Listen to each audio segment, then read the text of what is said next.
consequences of COVID-19 on systems engineering and asking the experts from around the world.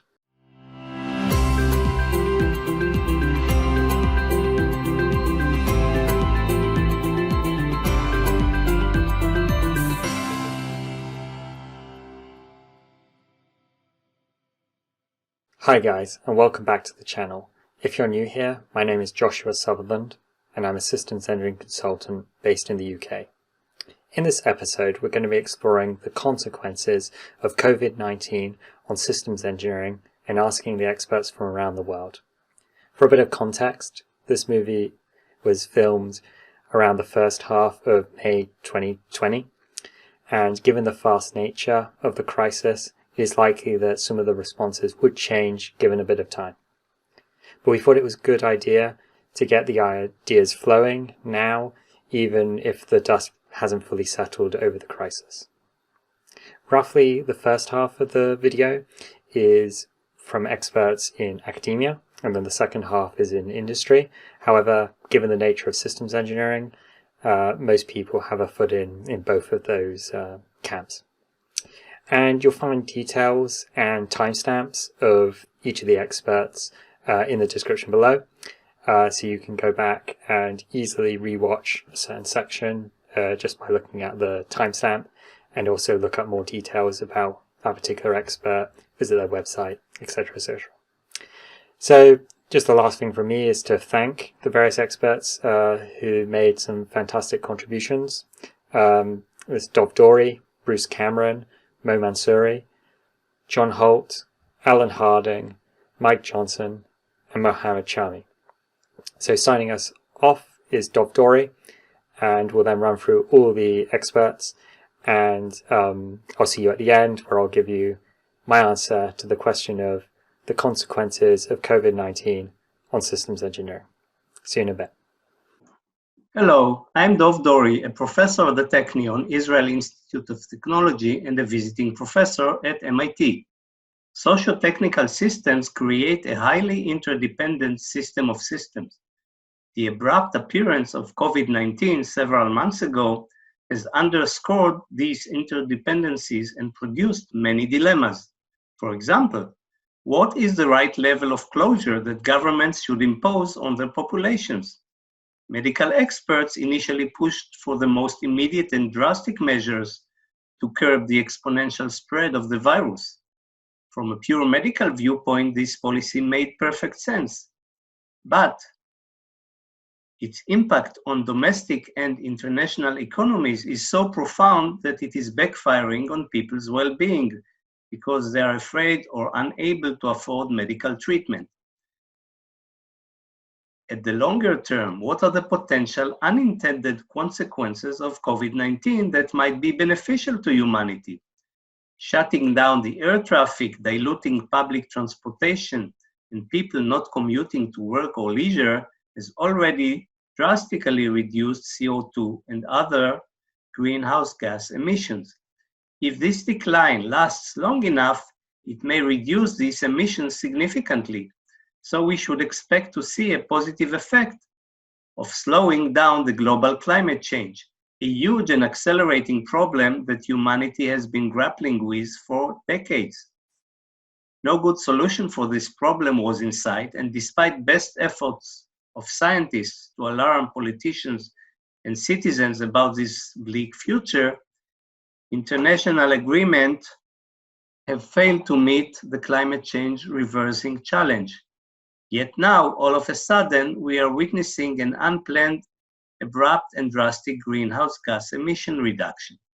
Ironically and paradoxically, this virus might turn out to be humanity's long-term lifesaver. A related unintended consequence is teleworking and remote studying. For the last couple of decades, these trends have grown steadily but slowly. Yet now, as almost everybody was instructed to stay at home, within less than a week, schools, universities, and workplaces turned to using these information and communication technologies. When this COVID-19 outbreak is mitigated, there will be a significant ramp up of using ICT for teleworking and studying. because people will have gotten used to it and like the savings that come with it. Hence, the CO2 and other greenhouse gas emissions are expected to bounce back not to their previous levels, but stabilize at a significantly lower level.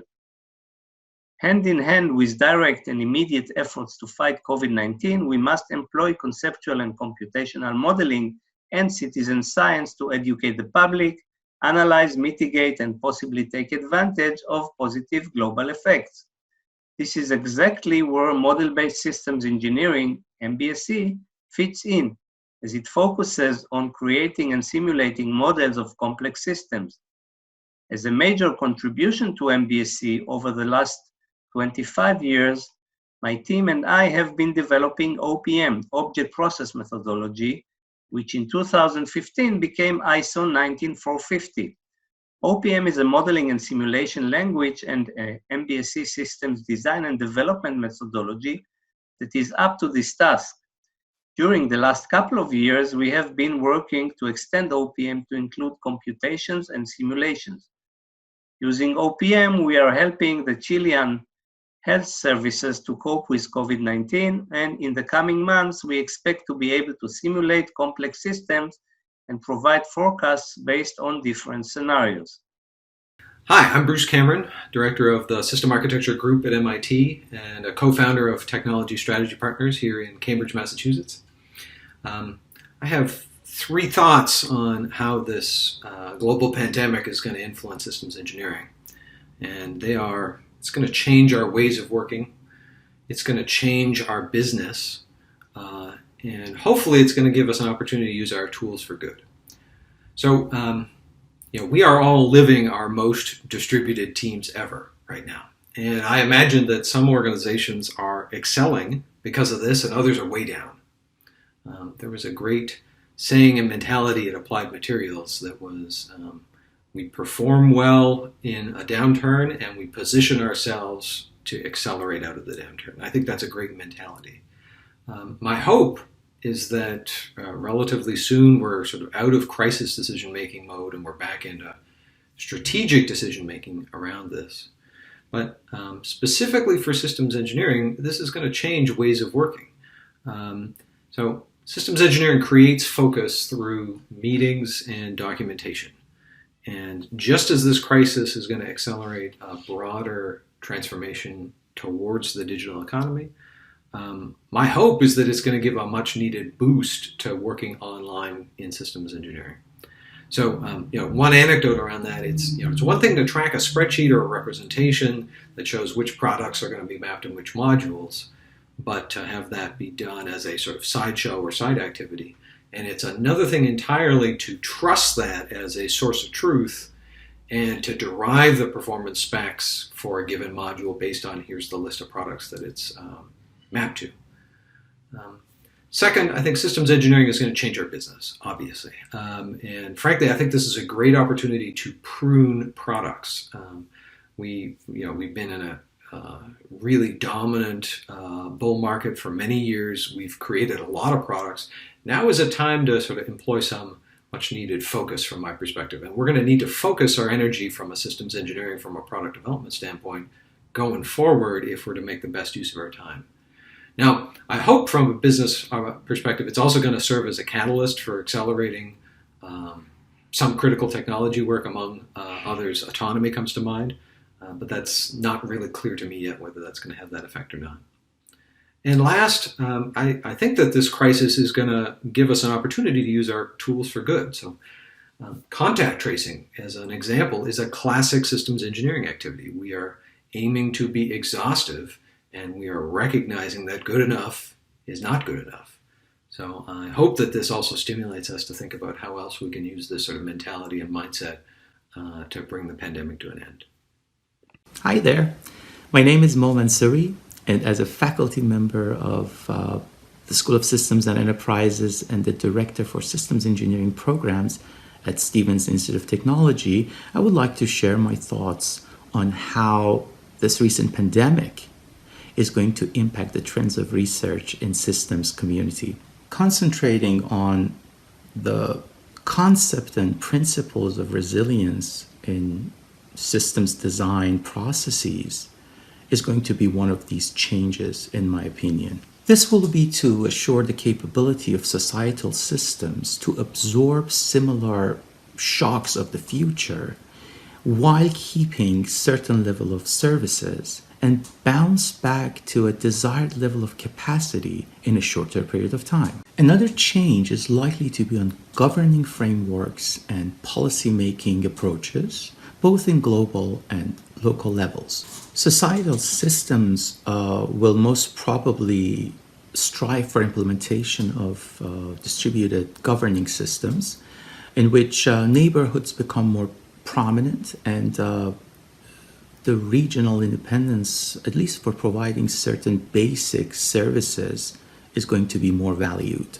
Policies, therefore, will be made based on data-driven and real-time computations and be less politically charged. Finally, a reliable principle-based governance structure is to be demanded in global level in which concepts of transparency and data sharing, along with mechanisms for effective global collaborations in face of critical adversities, is going to be adopted. In summary, I think this holistic philosophical approach that has been imposed on society will hopefully take us to a new paradigm in which systems productivity, resilience, and sustainability are valued equally.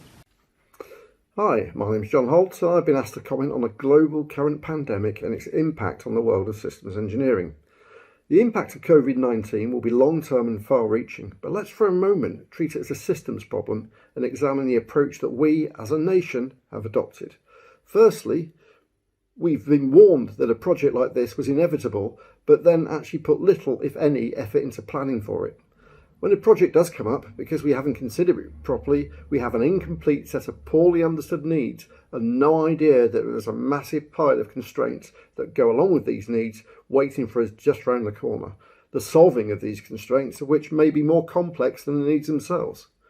We also then focus on what we perceive to be the easy needs that we think we can apply a quick fix solution to, even though we don't understand the nature of the problem in the first place. We then find out that the needs are far more complex than we originally thought and change our intent to reflect this, not realising that making what may be perceived as a simple change in one place may have a massive impact elsewhere in our system. It's almost like we should be considering not just individual statements concerning the system, but also the interdependencies between them. Does that sound familiar?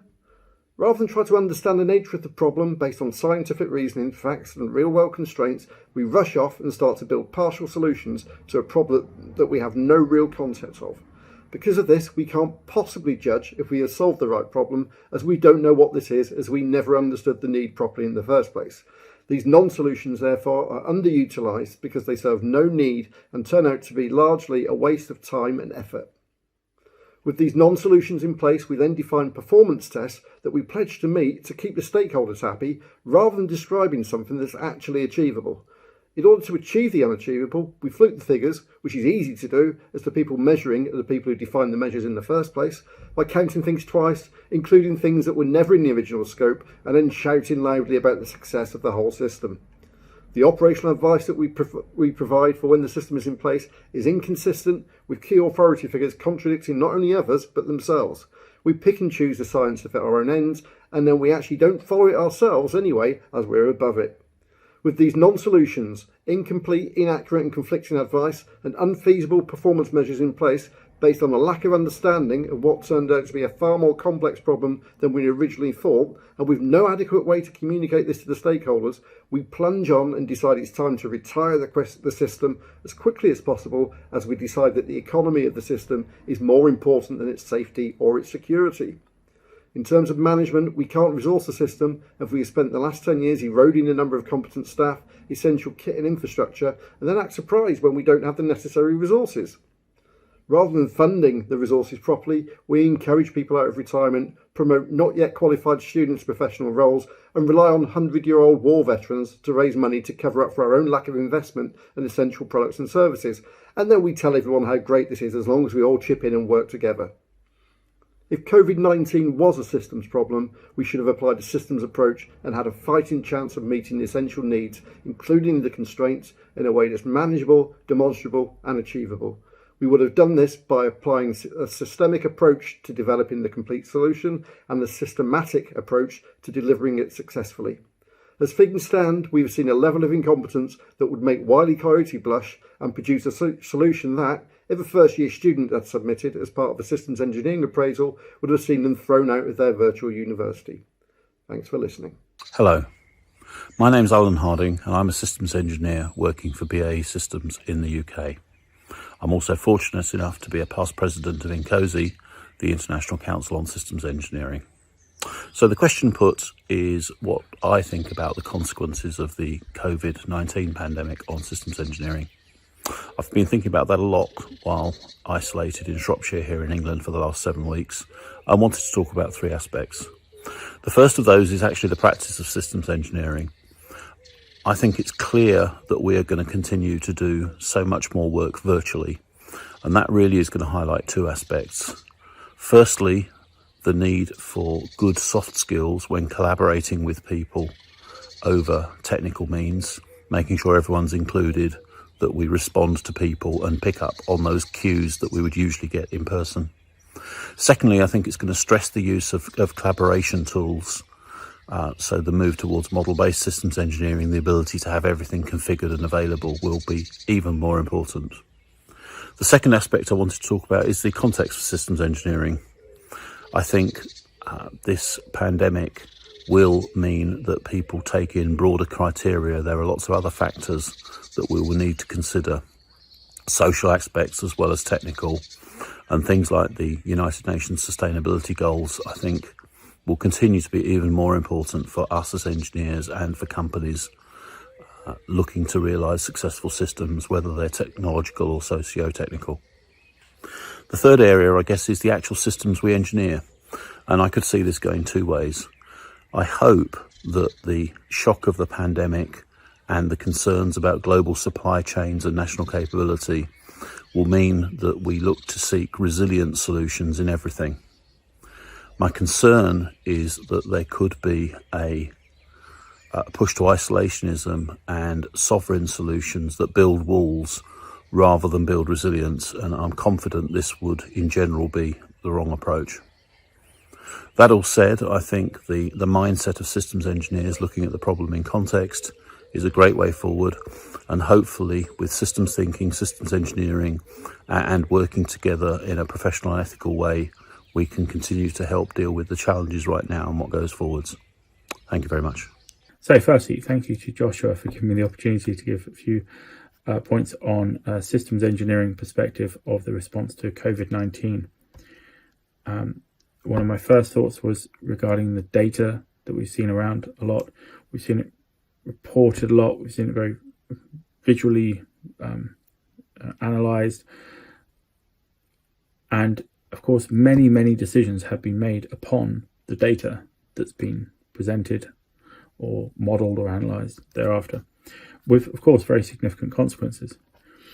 And my first thought here was, as a learning, is the objectivity that's been applied to that data set, and also the critical thinking that's been applied thereafter.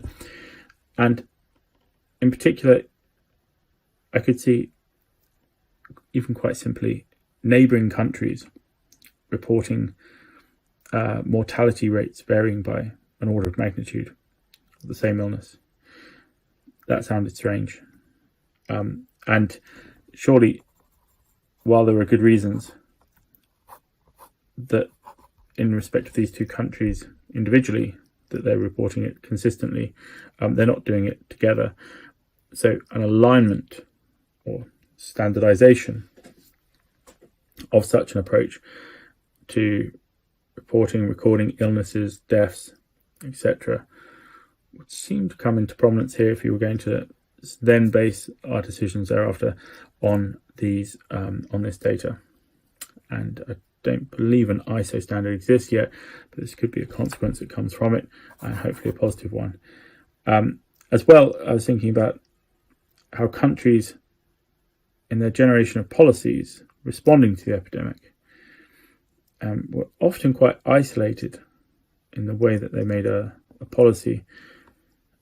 Looking forwards, I think, firstly, you'd look at who your very strong dependencies are in your country. And we live in an incredibly global economy network. I mean, huge number of dependencies upon each other.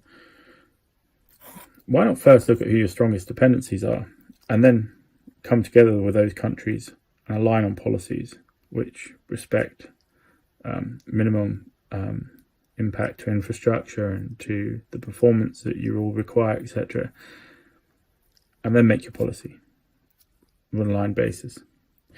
By then, you would actually be designing in resilience as a risk mitigation.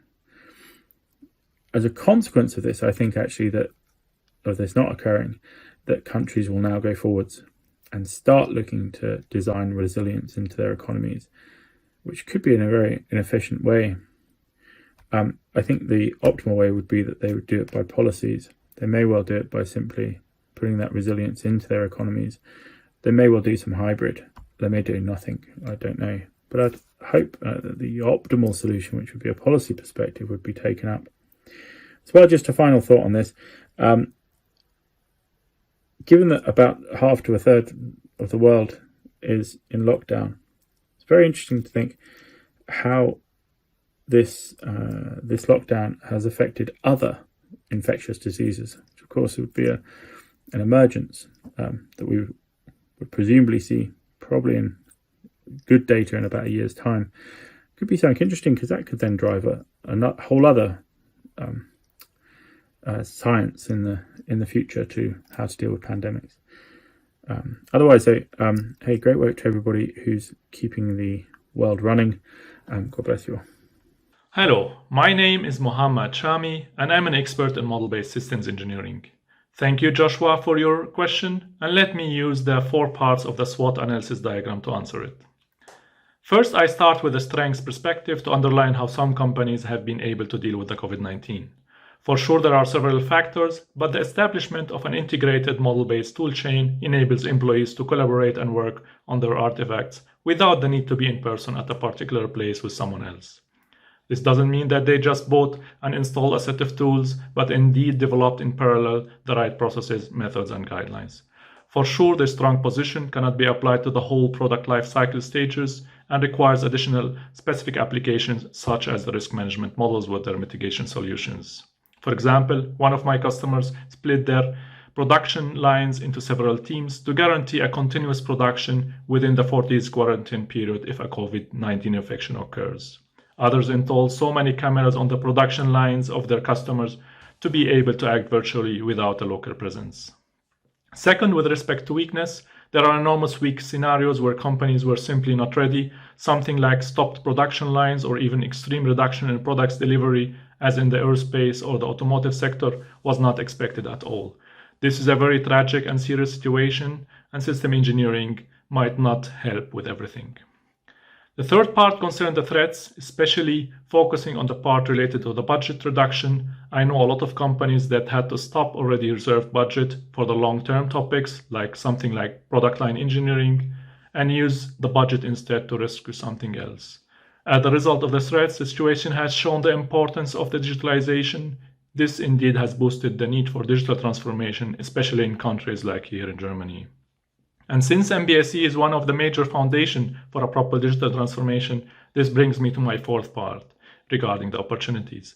The actual situation is a great opportunity for us as systems engineers to prove the value of systems engineering and how it could deal with such a pandemic. Here, I believe the system engineering community still has some homework to do to simplify MBSE, so even non-system engineers can understand its value and why it's needed. I'm not speaking about using UAF to model the whole COVID as an enterprise or dive into SysML for the interfaces, but I'm speaking about something much simpler, like a cooking recipes with various system thinking and holistic thinking concepts.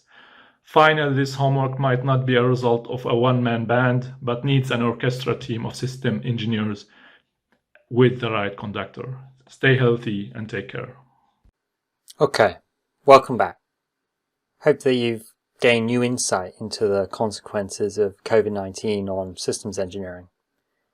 When I myself think about those consequences, I'm thinking about how the environment in which our systems exist has now likely fundamentally changed, potentially permanently. And also the environment in which we develop our systems has also changed. But to think more concretely about the consequences, I was thinking about it in two different ways. One was on the activities, the systems engineering activities we do across the life cycle of a system, and also on the specific application domains from which we often use systems engineering extensively, i.e. automotive, aerospace, consumer electronics. But thinking about the generic life cycle first. So generally, when we make a new system from start to finish, we think about the concept life cycle stage, the development life cycle stage, production life cycle stage, utilization, support, and retirement. And at each of these stages, there are consequences that COVID-19 has caused. So thinking about the concept lifecycle stage, the first thing that comes to mind is that the business case for a lot of systems has changed drastically. And some systems might not have a valid business case anymore, while systems that were potentially didn't have a business case might now have one. That's a great opportunity. So I think any system, regardless of life cycle stage, does need to have its business case reevaluated. Further, when we're developing a concept, ideas like robustness and resilience now have a new priority. And some stakeholders who in the past were resistant to the additional cost associated with building in those quality attributes now might be more likely to get on board with those ideas, given they've seen a clear example in the news where if you had those concepts built into your system, potentially you were doing better right now. Then at development, right now we are making great use of distributed teams, collaborating using web technologies. I mean, imagine this pandemic without the internet. Maybe we wouldn't have an economy anymore. But we do at the moment, and a lot of that's because we have such great IT infrastructure around the world, which is pretty cheap. And the great opportunity now we have is that we can make a greater use of talent, no matter what their physical location is. That is a great opportunity. Then on production, we clearly, when we have dense factories with lots of people in them, we do need to be socially distant within that factory, and maybe that means expanding out the facility so we can get more space around the equipment, which isn't so hard. You know, we can do this quickly. We can build new warehouses, and we can expand out quite quickly. But a big challenge we do have is that as demand is fluctuating up and down, and we're needing to ramp up and down our manufacturing capability, that is difficult to manage. And if we have staff who need to be off for long periods of time due to there not being work for them, retaining their skills is another challenge. But there is an opportunity where there is a need or a desire to move production close to the consumer for systems engineers to help support that action. Then at the utilization lifecycle stage, essentially as systems engineers, we can observe where users are using systems in new usage patterns that we might not have previously envisaged, and then build them into new systems and new concepts for the future.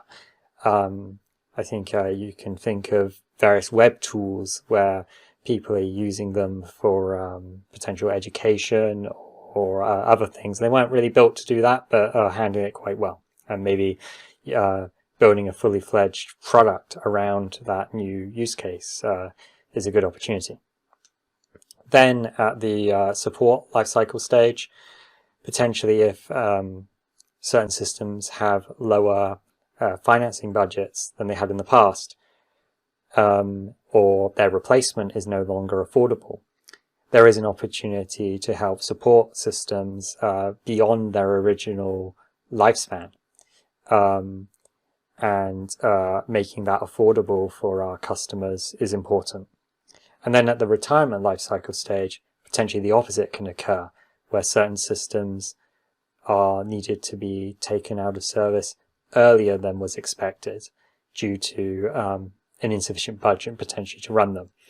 And so we then have a opportunity to responsibly dispose of, or perhaps more ideally to reuse into a different environment, or potentially simply store, so that in the future, if finance does recover, they can be put to use again.